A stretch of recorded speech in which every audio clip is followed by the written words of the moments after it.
Welcome बच्चों। हमने पिछले जो लेक्चर था उसके अंदर ऊर्जा संविभाजन का नियम का अध्ययन किया था। आज हम स्वतंत्रता की कोटि की सहायता से विशिष्ट ऊष्मा, गैसों के विशिष्ट ऊष्मा का अध्ययन करेंगे। अब सबसे पहले गैसों की विशिष्ट ऊष्मा होती क्या है।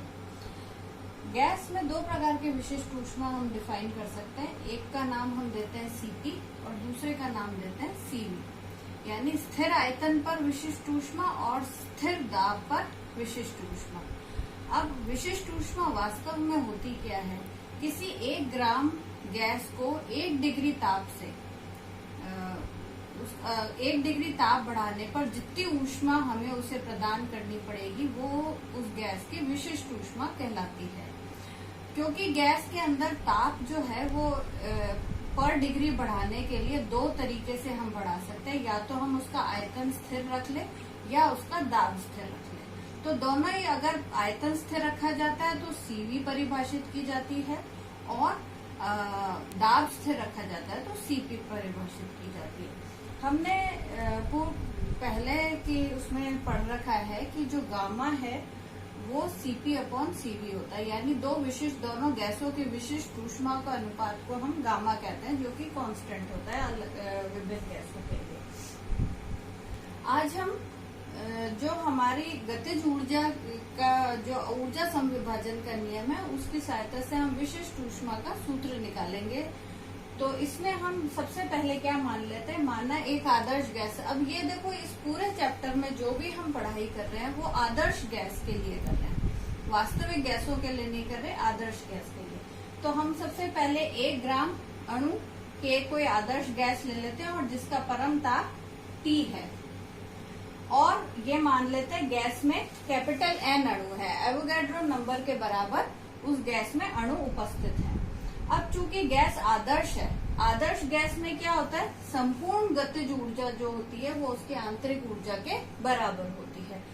तो अब आंतरिक ऊर्जा बराबर समस्त गतिज ऊर्जा। अब जो ये गतिज ऊर्जा है, टोटल काइनेटिक एनर्जी है, वो किसके बराबर होगी। हम आंतरिक ऊर्जा को U से रिप्रेजेंट करते हैं N इंटू एक अणु की औसत गतिज ऊर्जा। मतलब एक अणु की औसत गतिज ऊर्जा है और N अणु है तो N से गुणा कर देते हैं। अब औसत गतिज ऊर्जा हमने ऊर्जा संविभाजन के नियम से, law of equi partition of energy से पढ़ा था कि वो किसके बराबर होता है, हाफ F(k)T, जहाँ F क्या है, F हमारी स्वतंत्रता की कोटि है, डिग्री ऑफ फ्रीडम है। तो इस प्रकार U का मान कितना प्राप्त हो गया, 1/2 NF(k)T। अब इसका हम T के सापेक्ष अवकलन कर देते हैं समीकरण का।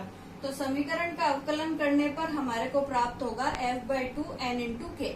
N इंटू के को हमने साथ में लिख लिया, क्यों, क्योंकि हम जानते हैं R जो गैस नियतांक है वो हमेशा N इंटू के बराबर होता है, जहाँ N हमारा एवोगैड्रो नंबर है और K जो है वो हमारा बोल्ट्जमैन कांस्टेंट है। तो हम N इंटू के की जगह R भी लिख सकते हैं। इसको हम समीकरण नंबर 1 दे देते हैं।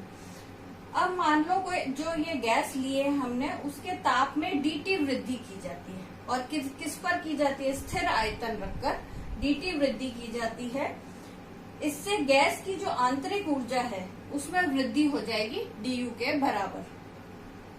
तो ये हमने स्थिर आयतन पर रखी है और हम उसकी केवल आंतरिक ऊर्जा में वृद्धि क्यों मान रहे हैं, क्योंकि ऊष्मागतिकी का नियम जो है, प्रथम नियम, वो क्या कहता है कि किसी भी गैस को जब ऊष्मा दी जाती है तो वो 2 भागों में विभक्त होती है। एक तो उसका गैस पे कार्य करने में खर्च हो जाती है, कुछ हिस्सा उसका गैस पे कार्य करने में खर्च हो जाता है, लेकिन कुछ हिस्सा उसकी आंतरिक ऊर्जा में वृद्धि करता है। लेकिन अगर हम आयतन स्थिर रख दें तो क्या होता है, किया गया कार्य का जो सूत्र होता है वो हमारा PdV होता है। अब आपने आयतन को स्थिर कर दिया तो किया गया कार्य 0 हो जाएगा। इसलिए समस्त ऊष्मा जो भी गैस को प्रदान की जाएगी वो सारी की सारी उसकी आंतरिक ऊर्जा में वृद्धि करेगी। तो इस कारण से हमने क्या करा, du बराबर CVdt लिख लिया, जहाँ CV क्या हो गया, हमारे स्थिर आयतन पे गैस की विशिष्ट ऊष्मा है। अब इससे हम du/dt निकाल लेते हैं, वो आपका CV के बराबर होगा।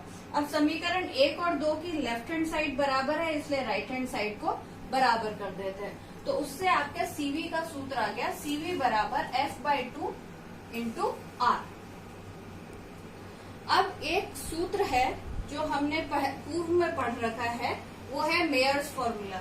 मेयर का सूत्र क्या कहता है कि Cp माइनस Cv यानी गैसों के स्थिर दाब पर विशिष्ट ऊष्मा और स्थिर आयतन पर विशिष्ट ऊष्मा का अनुपात R के बराबर होता है। Cp minus Cv is equals to R। अब हम इसके अंदर Cv का उपरोक्त समीकरण से मान रख दे तो Cp का मान निकल जाता है। Cp का मान आ गया 1 प्लस F/2 इंटू आर। अब 3 और 4 समीकरणों की सहायता से हम गामा निकाल लेते हैं। गामा आपका Cp/Cv होता है, तो इसको थोड़ा सा सिंप्लीफाई करा, हमारे पास गामा का मान आ गया 2/f प्लस 1। अब ये जो सूत्र हमने निकाला है, हमारे पास ऑलरेडी अलग प्रायोगिक मेथड से हमें गामा का अलग अलग परमाणुिक गैसों के लिए गामा का मान पहले से ज्ञात है। हम इसमें यहाँ पर वेरीफाई कर सकते हैं। इसमें विशिष्ट अवस्थाओं में हम लेंगे। सबसे पहले एक परमाणुिक गैस, एक परमाणुिक गैस के लिए हमने पहले निकाला था कि उसकी स्वतंत्रता की कोटि 3 होती है। तो F का मान अगर यहाँ 3 रखें तो गामा का मान 1.66 आता है, जो कि वास्तव में यही प्राप्त होता है। सेकंड है हमारा द्विपरमाणुक गैस, उसके लिए F का मान 5 मान लिया, उससे गामा जो है 1.4 फिर सही प्राप्त होता है। ऐसे त्रिपरमाणुक गैस में 2 अलग अलग हो सकती है, हमने एक ही लिखा है। F अगर 6 है तो गामा का मान 1.33 प्राप्त होता है। इस प्रकार से हमने ये जो सूत्र निकाला है, ये हमने गैसों के विशिष्ट ऊष्मा का सूत्र निकाल लिया, Cp और Cv का मान। कहीं भी हम इसके अंदर अणुगति सिद्धांत में ये फॉर्मूला काम में लिया जा सकता है। अब पढ़ेंगे कि हमने किसी आदर्श गैस के लिए अवस्था समीकरण, इक्वेशन ऑफ स्टेट। अब इक्वेशन ऑफ स्टेट जो है वो हमारी 2 प्रकार से निकाली जा सकती है। तो वो कैसे निकाल सकते हैं वो हम पहले पढ़ेंगे, और फिर हम इसके अंदर रुद्धोष्म प्रक्रम में अवस्था समीकरण कैसे निकालते वो हम पढ़ते हैं। अवस्था समीकरण, तो अवस्था समीकरण जो है वो हमने आदर्श गैस के लिए समतापी प्रक्रम में पढ़ रखी है। तो समतापी प्रक्रम क्या होता है? ये वह प्रोसेस है जिसके अंदर टेम्परेचर को कांस्टेंट किया जाता है, नियत रखा जाता है। तो समतापी प्रक्रम में तो अवस्था समीकरण हमने पढ़ रखी है, वो है PV इक्वल्स टू nRT, या अगर 1 ग्राम के लिए ले रहे तो RT के बराबर 1 ग्राम मोल के। अब हम इसके अंदर रुद्धोष्म प्रक्रम में एडियाबैटिक प्रोसेस के अंदर अवस्था समीकरण क्या होगी गैस की, वो पढ़ेंगे। सबसे पहले हम एडियाबैटिक प्रोसेस पढ़ते हैं। एडियाबैटिक प्रोसेस हम उस प्रोसेस को कहते हैं कि यदि किसी प्रोसेस को इस तरीके से कराया जाए कि उसको बाहर से कहीं से उसको ऊष्मा ना मिले, और जैसे बाह्य ऊष्मा न मिलते हुए ही गैस को कार्य करना पड़ रहा है, जैसे कि उसमें प्रसारित हो रही है गैस या संकुचित हो रही है। ऐसी अवस्था में वो अपनी आंतरिक ऊर्जा को खर्च करती है, बाहर से उसे कोई ऊष्मा नहीं मिलती। इस प्रकार की जो प्रोसेस होती है वो एडियाबैटिक प्रोसेस या रुद्धोष्म प्रक्रम कहलाती है। तो हम इसकी समीकरण निकालते हैं। तो इसके लिए हम वापस एक गैस ले लेते हैं जिसमें 1 ग्राम अणु है और उनका दाब P मान लेते हैं, कैपिटल P, आयतन V है और ताप T है। अब गैस में हम ये मान रहे हैं रुद्धोष्म प्रसार हो रहा है, यानी उसको बाहर से कहीं से ऊष्मा नहीं मिल रही, और क्योंकि प्रसारित हो रही है तो वो बाह्य कार्य करती है। अब वो बाह्य कार्य कैसे करेगी? वो अपनी आंतरिक ऊर्जा को काम में लेगी, आंतरिक ऊर्जा खर्च होती है। चूंकि प्रक्रम रुद्धोष्म है, अतः कार्य करने से उसकी आंतरिक ऊर्जा में कमी आ जाएगी। आंतरिक ऊर्जा खर्च हो रही है तो उसमें कमी आ जाएगी। अब हमारा जो ऊष्मा गतिकी का प्रथम नियम है, फर्स्ट लॉ ऑफ थर्मोडायनेमिक्स है, वो क्या कहता है? dQ बराबर dW प्लस du, यानी किसी भी प्रक्रम में दी गई ऊष्मा जो होती है वो 2 चीजों में विभक्त होती है। एक तो किया गया कार्य, गैस द्वारा किया गया कार्य, और दूसरा उसकी आंतरिक ऊर्जा में परिवर्तन। अब यहाँ पर हम बाह्य ऊष्मा तो कुछ दे ही नहीं रहे, तो dQ का मान 0 होगा। अतः dw plus du is equal to 0। इसको हमने समीकरण 1 दे दिया नाम। अब मान लो इस प्रसार में, जब क्योंकि गैस प्रसारित हो रही है तो उसके आयतन में परिवर्तन आ रहा है, मान लो जो उसके गैस के आयतन में परिवर्तन है वो dv है, तो हमारे को मालूम है हमेशा किया गया कार्य p dv के बराबर होता है, तो हम उसको dw को p dv के बराबर लिख लेते हैं। इसी समय यदि जब गैस प्रसारित होती है तो उसके ताप में भी परिवर्तन होता है, तो ताप में परिवर्तन माना dt है, तो आंतरिक ऊर्जा में परिवर्तन कितना हो जाएगा, cv dt हो जाएगा, जैसे हमने पूर्व में पढ़ा है। इन दोनों मानों को समीकरण 1 में रख देते हैं, तो समीकरण 1 बन जाएगी p dv plus cv dt बराबर 0। अब हमारी जो गैस की अवस्था समीकरण है साधारण, वो pv इक्वल्स टू RT है। अगर हम इसका दोनों तरफ अवकलन करें तो क्या मिलेगा हमें, सभी मतलब किसी के सापेक्ष नहीं कर रहे, हम सभी राशियां जो अवकलित राशियां हैं उनका अवकलन कर रहे हैं, तो p dv v dp, r क्योंकि कांस्टेंट है तो r का नियम होगा r dt हो जाएगा। इससे हम dt का मान निकाल लेते हैं जो कि समीकरण 5 के अनुसार प्राप्त होता है। अब ये मान हम समीकरण 4 में रख देते हैं, तो हमारे पास कुछ ये समीकरण मिल जाती है। अब इसके अंदर हम इसको थोड़ा सा सिंप्लीफाई करते हैं, r को इधर लिया है। अब देखो इसमें भी p dv है, इसमें भी p dv है, दोनों में से p dv कॉमन ले लिया, आपके पास आ गया r प्लस cv, और ये ऐसे कैसे ही रही। r प्लस cv किससे, मेयर के सूत्र के अनुसार cp के बराबर होता है, इसलिए इसको cp लिख लिया। तो हमारे पास फाइनली इक्वेशन आ गई cp p dv plus cv v dp बराबर 0।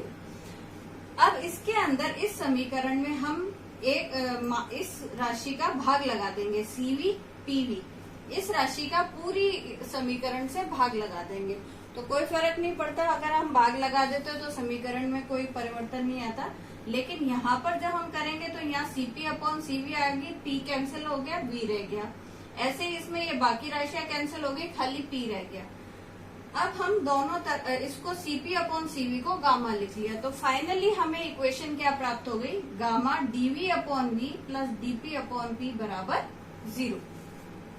इसका हम समाकलन कर देते हैं, तो समाकलन करने पर हमारे को क्या प्राप्त हो रहा है, log p plus gamma log v बराबर 0।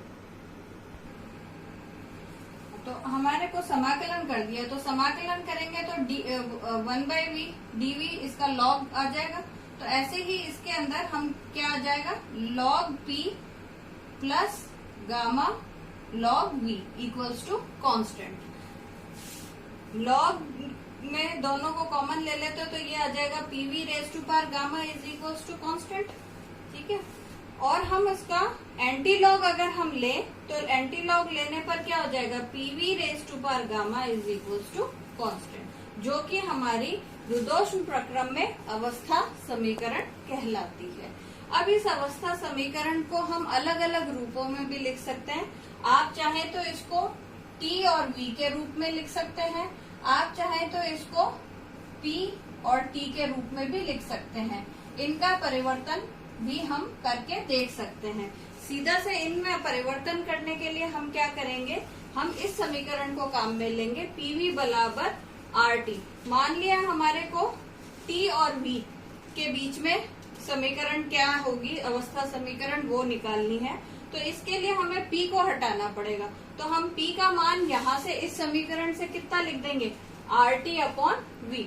तो यहाँ पर RT अपॉन v रखेंगे और उसको सिंप्लीफाई करने पर जो हमें समीकरण प्राप्त होगी वो हमारी t और v में अवस्था समीकरण होगी। ऐसे ही अगर हमारे को p और t में निकालना है तो इसी समीकरण से t का मान हम इसमें यहाँ पर v का मान रख देंगे, v का मान RT अपॉन p यहाँ पे रख के उससे हमारे को p और t के मध्य अवस्था समीकरण प्राप्त हो जाती है। इसको आप खुद स्वयं सॉल्व करके देख सकते हैं। तो अब हमने इस प्रकार से इसमें अवस्था समीकरण पढ़ ली। अब इस चैप्टर में एक टॉपिक और हमारा रहा है, उसके बाद ये चैप्टर खत्म हो जाएगा। वो है हमारा बैरोमीट्रिक समीकरण, और बैरोमीट्रिक समीकरण की सहायता से एवोगाड्रो संख्या का आकलन, estimation of Avogadro number with the help of barometric equation. तो वो हम नेक्स्ट लेक्चर में पढ़ेंगे।